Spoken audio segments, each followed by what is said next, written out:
Bassirou Diomaye Diakhar Faye, 2 434 751 voix.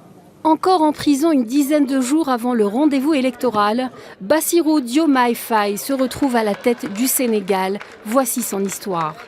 Cet inspecteur des impôts de 44 ans, que rien ne prédestinait à être élu aux plus hautes fonctions de l'État, a été choisi pour remplacer Ousmane Sonko, empêché de se présenter à la présidentielle pour des raisons judiciaires.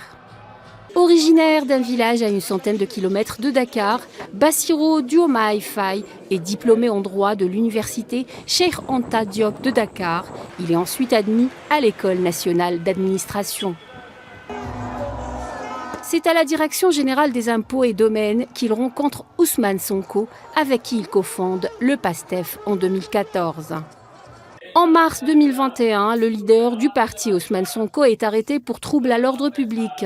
C'est là que Bassirou Diomaye Faye est mis en avant. Quelque temps plus tard, le parti est restructuré et Bassirou Diomaye Faye est promu secrétaire général de l'ex-PASTEF. Dès juin 2022, Bassirou Diomaye Faye commence à travailler sur le programme en vue de l'élection de février 2024, mais il est arrêté en juillet 2023 pour outrage à magistrat, après une publication sur les réseaux sociaux où il dénonce la clochardisation de la justice. Quelques mois plus tard, s'ajoutent les charges d'atteinte à la sûreté de l'État et appel à l'insurrection. Incarcéré pendant 11 mois, il arrive à garder un rôle central dans l'élaboration du programme pour l'élection de 2024. Il est finalement libéré le 14 mars dernier, en même temps qu'Ousmane Sonko, à la faveur d'une loi d'amnistie initiée par le président Macky Sall. Avec son acolyte Ousmane Sonko, il se lance dans une campagne électorale express à travers le pays à bord d'une caravane qui va faire le tour du Sénégal. Dans son programme, il promet entre autres plus de justice, moins de corruption, une meilleure répartition des richesses, plus d'équité dans les relations internationales, la garantie d'une souveraineté économique, en plus d'une réforme monétaire.